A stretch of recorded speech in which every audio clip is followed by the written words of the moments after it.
바울은 오직 믿음으로 구원을 얻는다라는 걸 말하면서 율법의 기능을 모든 인간으로 하여금 자신들의 죄인됨을 깨닫게 해서 모든 입을 막고 모든 인간을 심판 아래 가두는 그 역할이다라고 정의를 내립니다. 그러면 이제 복음이 왔으니 이 율법은 그 역할을 다하고 폐기하는가? 31절을 보면 그렇지 않다는 겁니다. 믿음으로, 즉 복음 때문에 율법을 파기하느냐? 이제 율법이 필요 없게 된 거냐? 그럴 수 없느니라. 도리어 율법을 굳게 세운다라고 말하는 거죠. 아니 그러면 복음 안에 있는 사람에게는 여전히 율법은 더 굳게 서 있다는 건데, 율법의 행위로는 절대로 구원을 받을 수 없고 오직 예수의 대속으로만 구원을 얻는다는 게 복음이잖아요. 그런데 이 둘이 어떻게 양립할 수 있는가? 둘이 함께 굳게 있을 수 있는가? 과연 바울이 말하는, 성경이 말하는 이 복음과 율법은 어떤 관계 속에 있는 것일까 하는 것이 오늘 우리가 함께 고민하며 살펴볼 내용입니다. 여러분은 이 복음과 율법의 관계를 어떻게 설정해 놓고 계신가요? 나의 공로는 아무것도 없이 오직 예수의 공로로 구원받았음을 믿지만 솔직히 여전히 우리는 내 공로에 대한 부담을 가지고 있는 겁니다.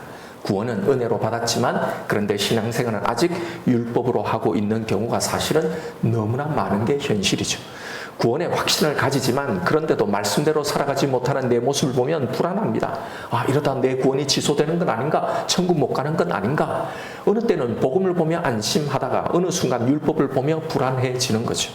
그도 그럴 것이, 성경에는 분명 오직 예수의 공로, 오직 복음을 강조하는 부분도 있지만 반면에 아무나 천국 가는 거 아니다. 내 아버지의 뜻대로 행하는 자라야 천국 간다라는 이 예수님의 말씀도 버젓이 나오기 때문에요. 우리의 행함을 강조하는 이런 말씀을 읽을 때마다 사실은 너무 불안한 거죠. 구약은 그렇다 쳐도 신약에도 계속 이런 이야기가 나오니 말입니다. 그래서 우리는 이 율법과 복음 사이를 왔다 갔다 하면서 어느 때는 그래 예수의 공로로 천국 가지, 내 공로로 가냐 그러면서 안심하다가 어느 순간에는 아, 이러다 지옥 갈 것 같은 불안함 사이에 그 중간 지대, 어느 지점, 여기서 방황하며 신앙생활을 하는 거예요. 자, 이제 이 방황을 끝내고 율법과 복음의 관계, 이 관계를 분명하게 정리하시길 바랍니다. 이 주제를 앞으로 로마서 공부를 하면서 몇 번 걸쳐 다룰 겁니다. 계속 나올 때마다 말씀드릴 건데요. 복음과 율법, 행함과 믿음, 중생과 성화, 이 관계를 계속 말씀드릴 거예요. 이걸 통해 이제 우리의 구원에 분명한 기초가 세워지길 바랍니다. 자, 그럼 먼저 율법에 대해서 살펴보죠. 율법은 왜 주셨을까? 그 목적과 의도는 무엇인가 하는 겁니다. 여러분, 율법은 왜 주셨을까요? 율법은 출애굽한 이스라엘에게 하나님께서 당신 자신을 보이시면서 당신을 어떻게 예배하고 섬기고 살아야 할지를 말씀해 주신 내용이죠. 그 율법을 처음 드러내신 대목이 있습니다. 그 첫 등장은 출애굽기 15장에 먹지 못하는 마라의 쓴 물을 단물로 바꾸시는 바로 이 사건에서예요. 그렇게 물을 치료하신 후에 이 율법을 주신 겁니다. 출애굽기 15장 25절이에요. 모세가 여호와에 부르짖었더니 여호와께서 그에게 한 나무를 가리키시니 그가 물에 던지니 물이 달게 되었더라. 거기서 여호와께서 그를 위하여 법도와 율례를 정하시고 그들을 시험하실세. 자, 이때 받은 법도와 율례가 바로 율법, 바로 이때 여기서 율법을 받았다는 거예요. 사실 이미 하나님의 이 뜻을 계시해 주셨긴 하지만 이때 이 율법을 주셨다고 한 거예요. 그 이유가 나중에 나옵니다. 자, 그리고 나중에 이걸 시내산에서 십계명으로 그리고 구체적인 법조항으로 된 율법으로 받아 출애굽기, 레위기, 신명기에 각각 이렇게 기록해 놓은 거죠. 자, 여기서 율법을 받게 되는 첫 사건을 좀 더 자세히 살펴보면 이스라엘은 홍해를 건너 기적을 체험한 후에 감사의 찬양을 막 드립니다. 그런데 그 후 3일 후 물이 없자 백성들의 원망이 터진 거예요. 이에 모세가 하나님께 부르짖자 하나님은 한 나무를 가리키시고 모세가 그 나무를 물에 던지자 물이 달게 되었던 거예요. 그리고 하나님은 거기서 이스라엘 백성에게 법도와 율례를 정하시고 그들을 시험하셨다라고 한 거예요. 자, 그러시면서 하신 말씀이 너희들이 내가 명하는 이 법도와 율례를 잘 지켜 순종하면 내가 애굽에 내린 그 질병을 너희에게 하나도 내리지 않을 거다라고 하시죠. 그 다음 26절을 보십시오. 이르시되 너희가 너희 하나님 나 여호와의 말을 들어 순종하고 내가 보기에 의를 행하며 내 계명에 귀를 기울이며 내 모든 규례를 지키면 내가 애굽 사람에게 내린 모든 질병 중 하나도 너희에게 내리지 아니하리니 나는 너희를 치료하는 여호와임이라. 자, 그러면 여기서 하나님은 이 율법을 주시면서 이걸 잘 지키면 복을, 안 지키면 형벌을 내리시기 위한 이 시험의 기준으로 이 율법을 주신 걸까요? 그래서 이걸 주시고는 잘 지키는지 못 지키는지 시험하셨다는 말입니까? 일단 말씀의 표면상은 그렇게 보입니다. 그런데 여러분, 만약 율법을 주신 이유, 그 목적이 이런 거라면 따져볼 게 있습니다. 이들이 이 법도와 율례 시험을 통과했나요? 못했죠. 또 앞으로도 이걸 못 지킬 걸 다 아셨단 말입니다. 그런데도 못했는데도, 전혀 못할 건데도 물을 고쳐주시고 나중에 그들을 물이 가득한 이 오아시스 엘림으로 인도하시는 이야기가 이어나와요. 자, 그렇다면 율법을 주신 목적은 내가 준 이 율법을 잘 지키면 복을 주고 안 지키면 벌을 내리겠다는 이 의도가 아니라는 거죠. 왜요? 못 지킬 거 다 알고 안 지켰는데도 이렇게 해주시니까. 자, 더군다나 여기 25절을 다시 보면 여호와께서 그들을 위하여 법도와 율례를 정하셨다라는 이 대목입니다. 즉 이스라엘을 위해서 이 율법을 주셨다는 말인데 이 말도 참 이상한 말이란 말입니다. 자, 율법하면 여러분 어떤 생각이 드세요? 일단 부담스럽죠. 우리를 위해 주셨다는 생각이 드세요? 전혀 안 들죠. 오히려 무거운 짐, 무서운 형벌만 생각이 난단 말입니다. 그런데 이걸 우리를 위해서 주셨다? 아, 안 주셔도 되니 하나님 그냥 넣어주세요 하고 싶단 말이죠.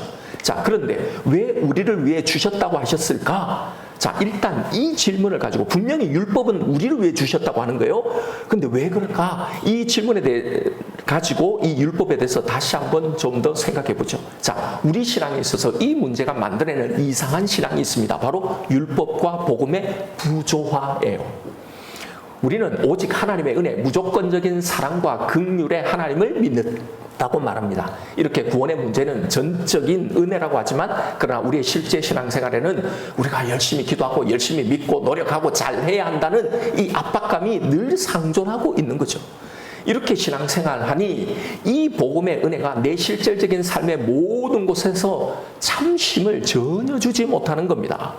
이렇게 하나님의 말씀, 이 율법을 잘 지키고 순종하며 의를 행하면 애굽인들에게 내렸던 그 모든 질병의 심판을 면제하게 한다니까, 혹시나 하나님 나를 치면 안 되니까 그 은혜를 누리기 위해서는 언제나 내가 뭔가를 해야 하는데, 그런데 그러지 못한 내 신앙생활을 보니 전혀 하나님의 돌보시고 지켜주시는 이 은혜를 경험하며 살지 못하는 거죠. 자, 하나님은 여러분 이렇게 헷갈리고 뭐하고 이게 뭔지 아리송한 이 복음을 우리에게 주신 것이 아닙니다. 사실은 이 율법을 주시면서 이미 하나님은 이 율법과 복음의 관계를 우리에게 정확하게 명시해 놓고 주신 거예요. 바로 이 이야기가 그거예요. 고로 이 이야기를 다시 제대로 봐야 합니다. 율법이 주어지는 이 첫 이야기를 말입니다. 왜 여기서 이 사건에서 율법을 주셨다는 이야기를 하고 있는지를 잘 봐야 합니다. 지금 이스라엘은 홍해 기적을 경험한 후에 와, 하나님은 진짜 참신입니다. 전능합니다. 하나님 대단합니다. 이제 진짜 하나님을 우리가 잘 믿겠습니다. 하나님을 찬양합니다. 선합니다. 온갖 찬양과 결단을 다 해놓고는 고작 3일도 안 돼서 마실 물이 없다고 하나님을 원망하며 심지어는 모세를 돌로 치려고까지 하고 있는 이 사건이란 말입니다. 그런데 이 상황에서 이스라엘이 회개를 했나요? 부르짖지도 순종하지도 않았어요. 그들이 한 건 아무것도 없어요. 아니 오히려 원망하고 불평하는데도 해결해 주신 거란 말입니다. 사실 율법을 주시면서 지금 하신 당신 자신의 이 말씀에 완전히 반하는 이런 은혜를 주신 거란 말이죠. 다시 25절을 보십시오. 모세가 여호와께 부르짖더니 여호와께서 그에게 한 나무를 가리키시니 그가 물에 던지니 물이 달게 되었더라. 거기서 여호와께서 그들을 위하여 법도와 율례를 정하시고 그들을 시험하실세. 바로 거기서 여호와께서 그들을 위하여 법도와 율례를 정하시고 그들을 시험했다. 바로 여기 이 자리에서 그들을 시험하셨다는 겁니다. 여기서의 시험은요, 이들이 진짜 이 법도와 율례를 지키나 안 지키나 몰라서 알아보는 시험이 아니죠. 하나님이 몰라서 알아보는 게 아닙니다. 아니면 이 시험을 통과하면 내가 뭔가 진짜 좋은 걸 주겠다라고 한 시험도 아닙니다. 이 시험의 중요하고도 유일한 목적은 자신의 실력을 평가받는 겁니다. 여러분, 시험이라는 게 내가 얼마나 알고 있나, 내 실력, 내 수준이 얼마나 알아보는 게 이게 시험이잖아요. 바로 여기 이 마라에서 이스라엘의 실력이 드러난 거예요. 내가 믿고 있는 줄 알았는데 실은 늘 원망하는 자 있다는 게, 하나님 주신 이 법도와 율례를 실은 하나도 못 지키는 자라는 게 드러난 거예요. 애굽을 박차고 나오고 홍해 바닷가에서 막 소고를 치며 춤추며 하나님을 찬양하며 막 그러니까 자신의 믿음이 대단한 것처럼 느껴지는 거죠. 진짜 믿는 것 같습니다. 아니 사실 진짜 믿었죠. 그런데 이 시험에서 진짜 그 실력이 들통난 거예요. 겨우 3일도 못 가는, 3일 물이 없어 목마르게 되자 다 까발려진 겁니다. 전혀 믿지 않았다는 게. 그렇다면 이 실력으로는, 이 성적으로는 어떻게 된다는 겁니까? 그 앞에 이 율법을 주시면서 하신 말씀이 뭐예요? 이대로 하면 애굽 사람에게 내린 질병 중에 하나도 너에게 내리지 않겠다라는 거잖아요. 그럼 실패했으니 애굽 사람들에게 내린 모든 질병 중 하나가 아니라 모두 다 똑같이 내려야 하는 겁니다. 그래서 다 멸망당해 죽어야 하잖아요. 그런데 오히려 고쳐주시고 살려주신 거란 말입니다. 자, 이 말씀을 주의 깊게 읽어야 합니다. 지금 하나님의 말씀은 내 계명을 잘 지키면 너희들 병 하나 안 걸린다, 혹시 걸리더라도 내가 다 치료해준다, 이 이야기가 아닙니다. 율법을 이런 의도로 주신 게 아닙니다. 잘 지키면 복, 안 지키면 벌, 그러니까 벌 받지 않도록 잘하라, 이 말이 아니란 말이에요. 여기서 여러분, 애굽에서 내린 질병이라는 건 단순히 몸에 생긴 병을 말하는 게 아니에요. 애굽 사람들이 받은 진짜 심판이 뭐예요? 장자가 죽는 심판. 장자가 죽는다는 뭐예요? 대표성의 원리로 다 죽여버리는 거예요. 그거잖아요. 자, 고로 순종하면 애굽의 병을 내리지 않겠다는 건 병이 아니라 죽음의 심판을 면제해 주겠다, 이 말인 거죠. 애굽인들처럼 그들이 행한 불신과 완악함 그대로 갚아주신 긍휼과 용서가 전혀 없는 이 심판을 너희에게는 내리지 않겠다라는 거예요. 왜요? 아니 애굽과 똑같은데 어떻게 했어요? 이스라엘도 하나도 이 법도와 율례를 지키지 못했는데요. 다시 26절을 보십시오. 여기 끝에 생략된 중요한 접속사가 있어요. 왜냐하면 이란 말이에요. 너희들에게는 애굽에 내린 질병 그 심판이 하나도 내리지 않게 하겠다. 왜냐하면 너희들이 내 말을 잘 지켜서, 이 율법을 잘 지켜서 순종해서가 아니라 나는 너희를 치료하는 여호와이기 때문에, 바로 이 말이에요. 그들이 애국과 달리 잘해서가 아니라 그들도 마라의 쓴물처럼 아무 소용없이 버려져야 할 그 존재인데 여기서 그들의 실력이 드러났잖아요. 그런데 하나님이 고치시기 때문이라는 겁니다. 그래서 하나님이 지시하신 한 나무가 등장하죠. 고치시는데 방법이 좀 이상합니다. 여러분, 하나님의 말씀 한마디로 얼마든지 물을 고칠 수 있음에도 이런 요상한 방법을 통해 고치시는 데는 이유가 있습니다. 여기서 이 고치시는 나무, 던져진 나무, 이게 뭘 의미합니까? 예, 다 짐작하실 거예요. 예수 그리스도요.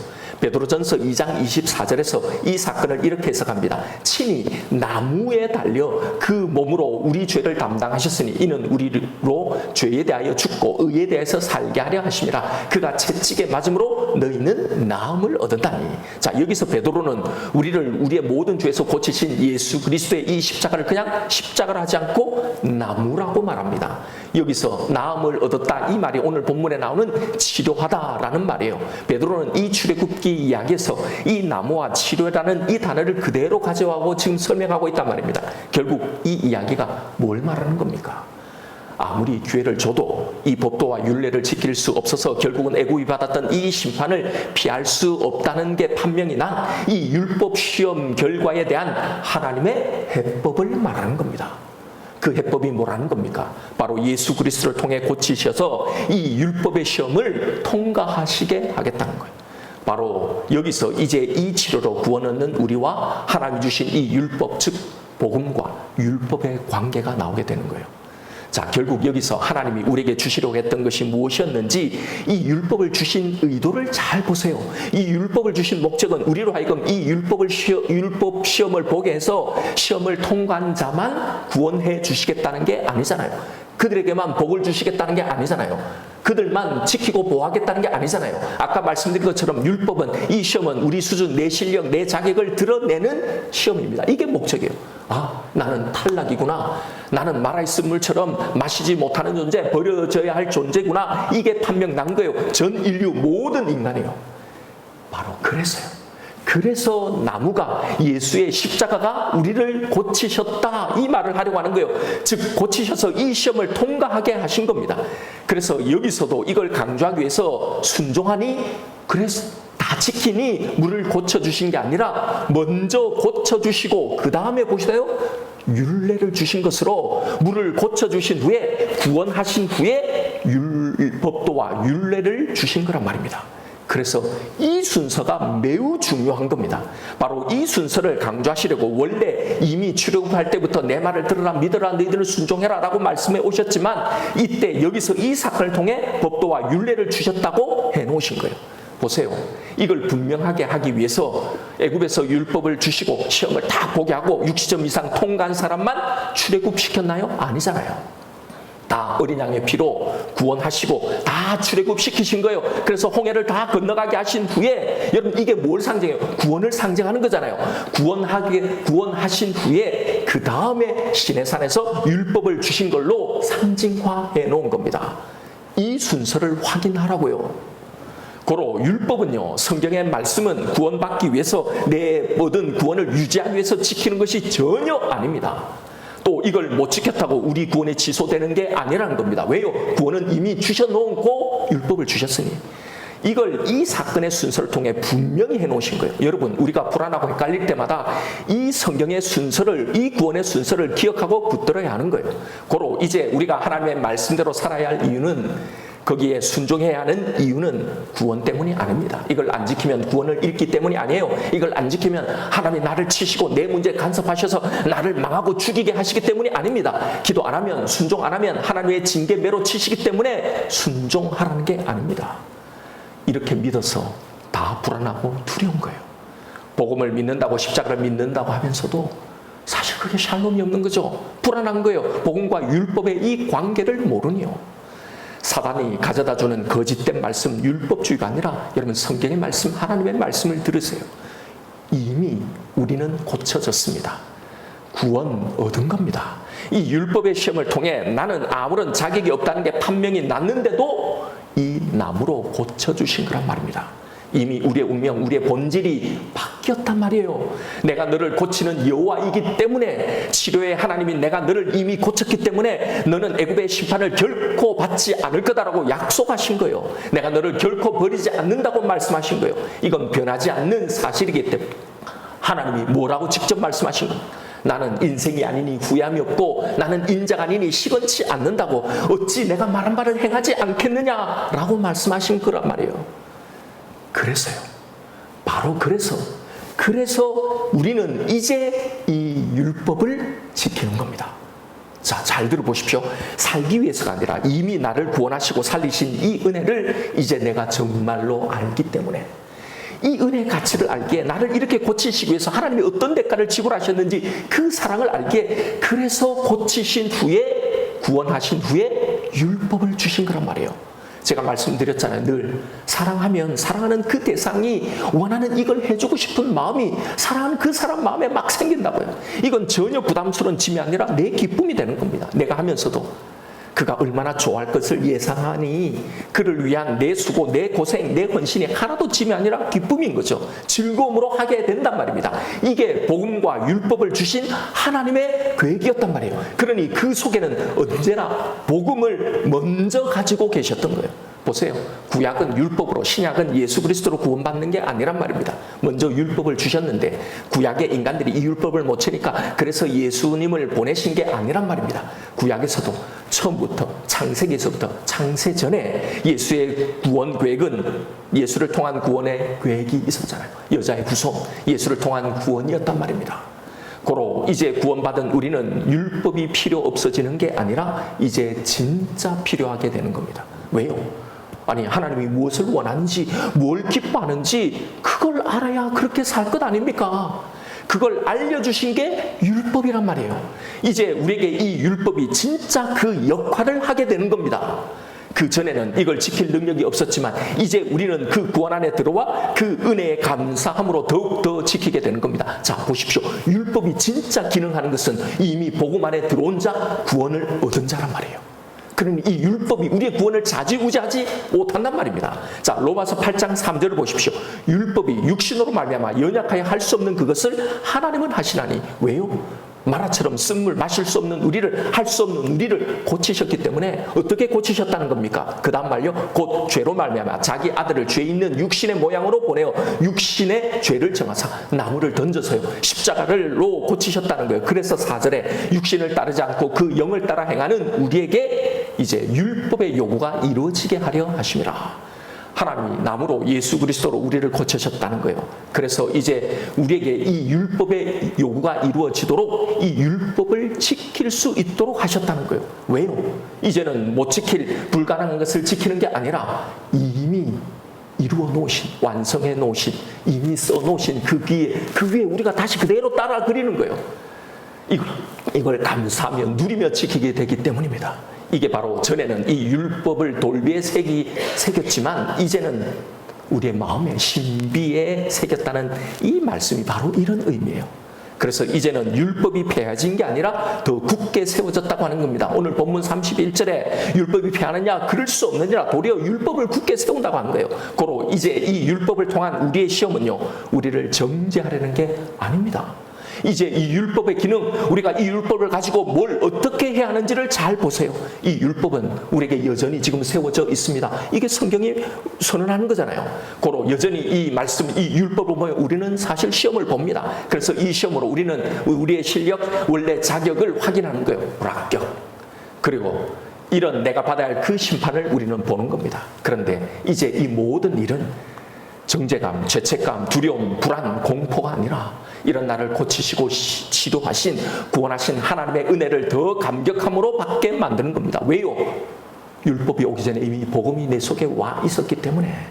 왜요? 이미 고침받은 후에 이걸 보니 말입니다. 그러니 하나님께 더욱 감사하고 그 하나님을 더욱 사랑하게 만드는 거란 말입니다.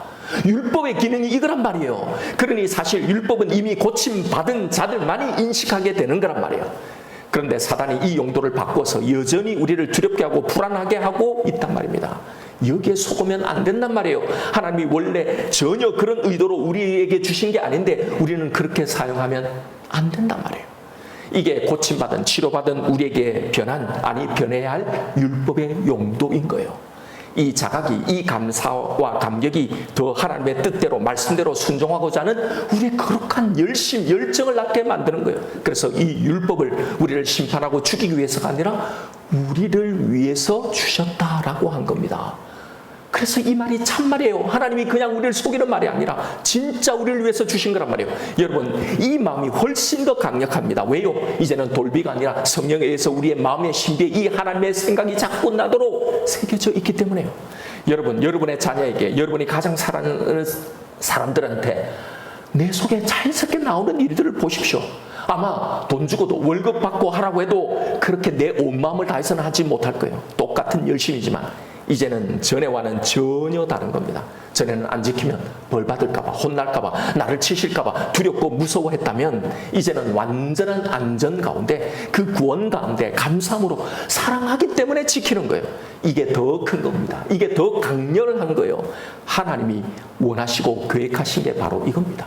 이렇게 율법의 요구가 우리에게 이루어지도록 그렇게 계획해 놓으신 거란 말입니다. 결국 이 율법은 복음에 의해서 폐기되는 게 아니라 이렇게 지키라고 주신 거란 말이에요. 이게 바로 구원 이후에 반드시 있어야 할 성도의 삶, 그게 뭐예요? 하나님의 말씀을 가지고 살아야 할 성도의 성화의 삶이라는 거예요. 그래서 구원은 반드시 성화로 나아가야 하는 거예요. 그래서 이 성화는 율법주의가 아니란 말입니다. 이걸 혼돈하면 안 돼요. 정말로 나를 구원하신 그 하나님을 믿고 살아가는 삶, 이게 바로 그 하나님을 붙들고 싸워야 할 영적인 전쟁, 가난 전쟁을 말하는 거예요. 그래서 여러분, 구원의 여정을 어떻게 성경이 설명하는지 보십시오. 출애굽으로 구원을 경험하게 한 다음, 그 다음에 시내산에서 율법을 받고 그 다음에 주어진 사명이 뭐예요? 가난 전쟁을 행하라는 거예요. 이거잖아요. 내가 말씀으로 이미 믿음으로 정복해야 할 땅, 내가 주인이 아니라 하나님이 주인이셔서 다스리는 곳, 하나님의 나라를 내 삶 속에 이루기 위해서요. 그래서 신앙생활은 반드시 전쟁이 있어야 하는 겁니다. 그래서 신앙생활은 룰루랄라 막 지르고 천국은 따놓은 당선인이 이미 뭐 나는 천국 가게 됐으니 이제 남은 건 그냥 구원의 인센티브로 이 세상의 이 복을 누려보자, 기도해서 더 큰 응답을 받아보자가 아니라 내 안에 하나님이 주인 되지 못한 신뢰함이 없는 그 영역과의 싸움이 있어야 한다는 겁니다. 그런데 그 싸움이 죽을까봐 두려울까봐 싸우는 싸움이 아니라 이미 이겨놓으신 그 승리를 확인해 나가는 싸움이란 말입니다. 나의 존재를 발견하고 그럼에도 나를 이렇게 사랑하시는 이 하나님을 발견함으로 다시 감격과 감사로 싸우는 싸움입니다. 그래서 성경에 나오는 모든 권면은요, 이걸 읽을 때 우리는 두려움으로 받으면 안 돼요. 우리를 두렵게 하는 율법적인 권면이 아니라 바로 이 성화의 싸움을 말하는 겁니다. 이건 안 지키면 너 천국 못 가, 너 지옥 가, 너 벌 받아. 이게 아니라 너는 구원을 받았다. 너는 이미 이 은혜 안에 복 안에 있다. 너를 출애굽한 이 목적이 가나안이기 때문에, 이 목적지가 여기이기 때문에, 그러니 이 성화의 전쟁을 믿음으로, 확신으로, 감사함으로 행하고 확인해봐라 라는 겁니다. 그래서 계속 하나님이 해주신 약속이 너보다 내가 앞서 다 물리쳐 놓겠다. 너는 밟기만 해라 라는 거예요. 그리고 결국 우리는 이걸 다 정복해내서 천국 가는 게 아니라 결국 하나님의 용서, 용납, 은혜로 천국 가는 거란 말이에요. 아니 그럼 뭐하게 힘들게 싸우나? 그걸로 천국 가는 게 아니라면서. 여러분 아까 뭐랬어요? 사랑하면 이런 마음이 생겼다 그랬잖아요. 이 싸움이 없는 사람은 하나님을 사랑하지 않는 거죠. 내가 받은 이 구원이 뭔지를 모르고 복음을 사실은 모르는 겁니다. 이 복음을 정말 안다면 이럴 수가 없단 말입니다. 하나님을 사랑할 수밖에 없기에 그 하나님이 원하신 걸 하려는 이 마음이 당연하게 있기 때문에요. 그래서 이 성화의 싸움을 향해 반드시 나가게 된단 말입니다. 고쳐진 사람에게는 하나님의 뜻대로 살기를 소망하는 마음이 반드시 있기 때문에요. 고로 말씀대로 살아가고자 하는 성화의 삶의 이 기초, 우리의 신앙생활의 기초는요, 두려움이 아닙니다. 그렇게 못 살면 벌 받는 게 아닙니다. 여러분 두려움으로 신앙생활 하지 마십시오. 여기서 순종하면 병이 없을 거라고 말씀하신 이 하나님의 의도는 이런 병에 걸리지 않기 위해서, 하나님의 매를 맞지 않기 위해서 자신을 섬기라고 한 게 전혀 결코 아니에요. 자기를 두렵게 해서 자기 영역 아래 두려는 부모는 아무도 없습니다. 그건 끔찍한 일이기 때문이죠. 여러분이 여러분의 자녀와 그런 관계를 맺기를 상상하기조차도 싫은 것처럼 하나님 또한 우리와 절대로 이런 관계에 있기를 원치 않는다는 말입니다. 율법의 요구를 이런 식으로 보상으로 혹은 두려워서 지키면 이건 하나님의 마음을 너무 아프게 하는 거란 말입니다. 여러분 내 사랑하는 자가 내 말을 참 잘 듣습니다. 한 번도 이 아이가 말썽을 부린 적도 없고 거역한 적도 반응한 적도 없어요. 그래서 너무나 착하고 말 잘 들었고 사랑스럽고 자랑스러웠어요.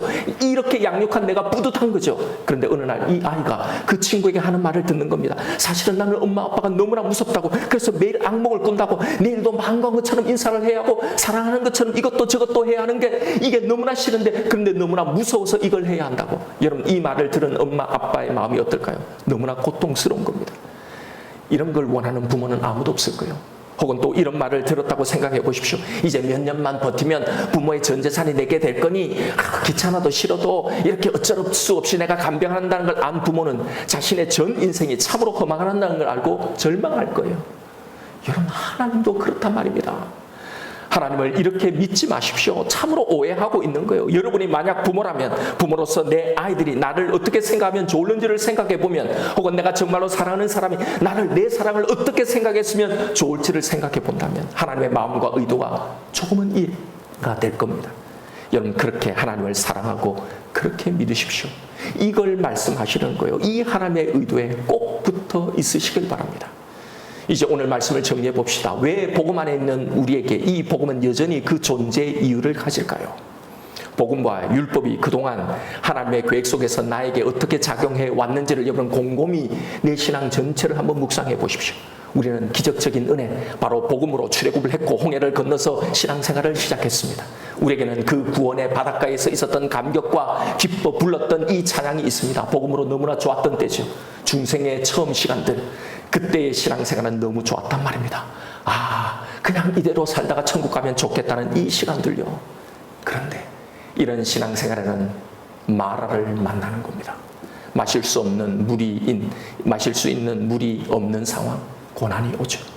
우리는 혼동스럽습니다. 왜 예수님을 믿었는데, 하나님을 정말로 믿었는데, 왜 이렇게 좋았는데 나에게 이런 마라를 허락하실까? 거기서 우리는 한참을 헤맵니다. 믿어보기도 하고 기도도 해보고 기다려도 보고 부러지져 보기도 원망하기도 합니다. 바로 거기가 우리의 시험의 장소예요. 내가 치른 시험의 문제인 겁니다.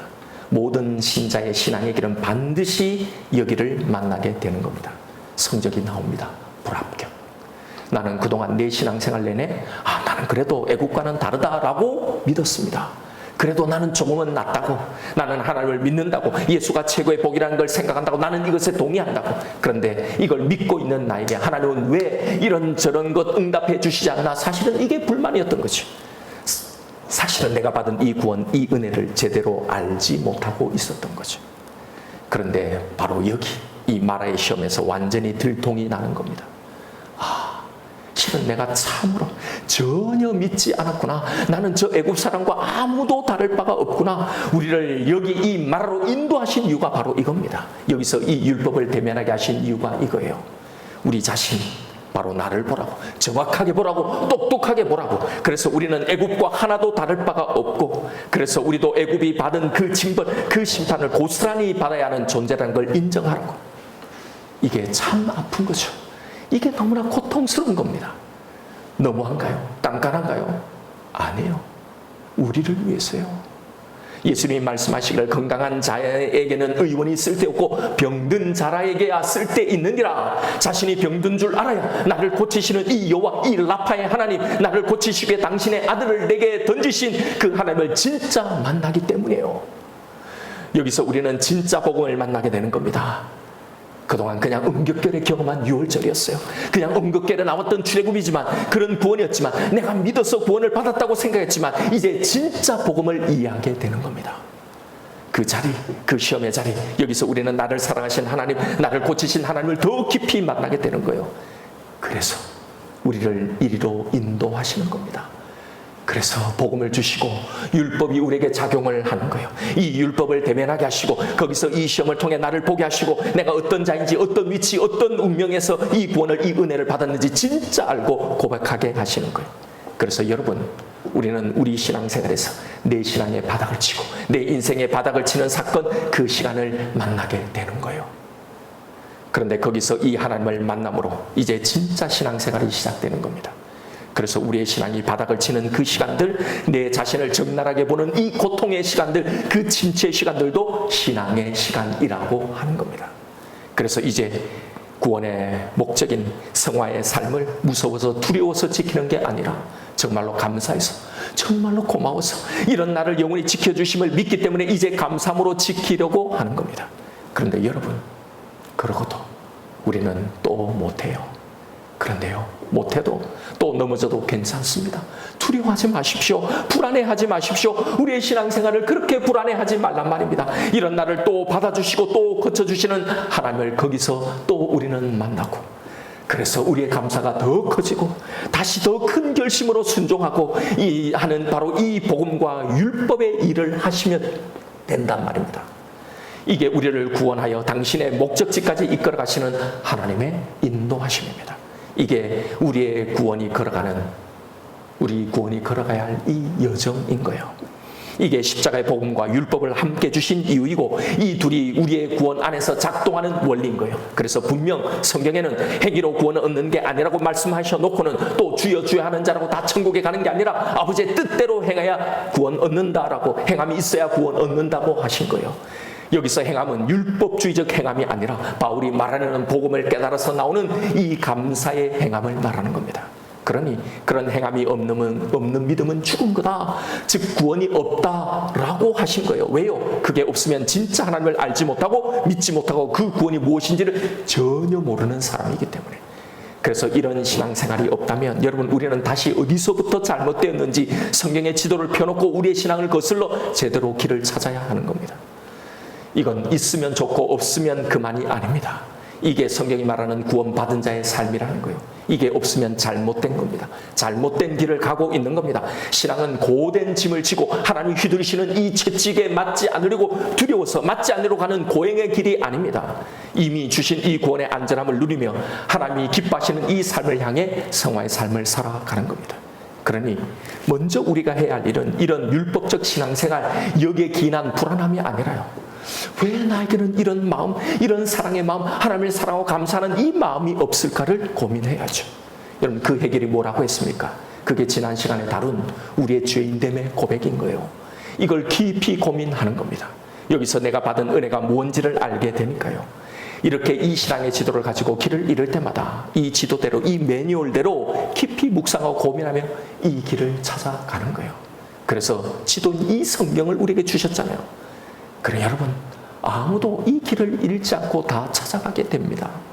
지금은 한창 헤매고 있더라도 결국은 성령님이 이 지도를 가지고 우리를 인도하실 거예요. 여러분, 우리가 받은 이 구원을 바라보십시오. 이 구원 속에 푹 담겨 있는, 이미 그 속에 있는 내 삶, 내 인생, 내 신앙생활, 이 모든 여정을 바라보십시오. 내가 내 아들을 던져 너를 고친 나의 구원이 이런 거다. 그러니 안심해라. 이제 이 사랑을 누리는 삶을 살아라. 마라의 쓴물이 너를 목말라 죽게 만드는 게 아니다. 여기서 너를 위해 내 아들을 던진 나를 만나라. 여러분, 오늘 이 복음과 율법에 대해 말씀하시는 이 하나님의 음성을 들으십시다. 이 말씀으로 모든 두려움들, 모든 불안함, 모든 우울함을 다 고치고 치료받으시고 이 복음과 율법을 가지고 이 신앙의 길을 기쁨으로 걸어가시는 저와 여러분 우리가 되기를 주님의 이름으로 축원드립니다. 이 시간 주신 말씀 붙들고 우리 함께 기도하십시다. 여러분, 이 시간 내 심령, 내 신앙을 보십시오. 하나님에 대한 나의 구원에 대한 불안함, 그 두려움이 있나요? 율법에 대한 두려움이 있습니까? 여러분, 하나님이 우리에게 주시고자 하는 마음은 두려움이 전혀 아니에요. 여러분, 다른 말이 아니라 하나님이 뭐라고 하시는지 그것을 들으세요. 아무것도 두려워하지 말라고 하셨습니다. 이곳 마라에서도 설령 네가 실패하더라도 너의 실패 자리에서도 너를 치료하고 고치는 내가 있다. 이 말씀을 하시려는 거예요. 그래서 율법을 주신 거예요. 그런데 내 신앙이 두려움에 기반한 신앙은 아닌지를 보십시오.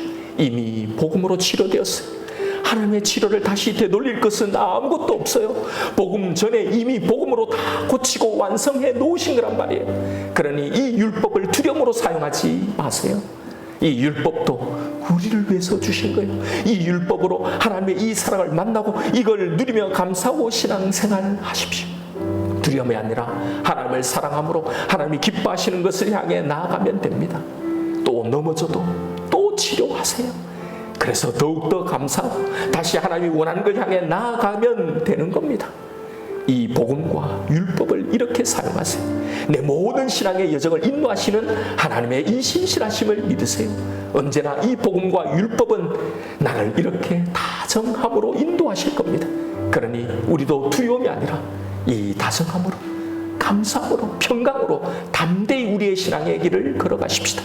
하나님, 저에게 이 복음, 이 율법의 지도를 주신 하나님 감사합니다. 이제 이걸 주신 그 목적 그대로 이 길을 잘 걸어가겠습니다. 이 시간 우리에게 주신 말씀 붙들고 우리 함께 기도하며 나아가십시다.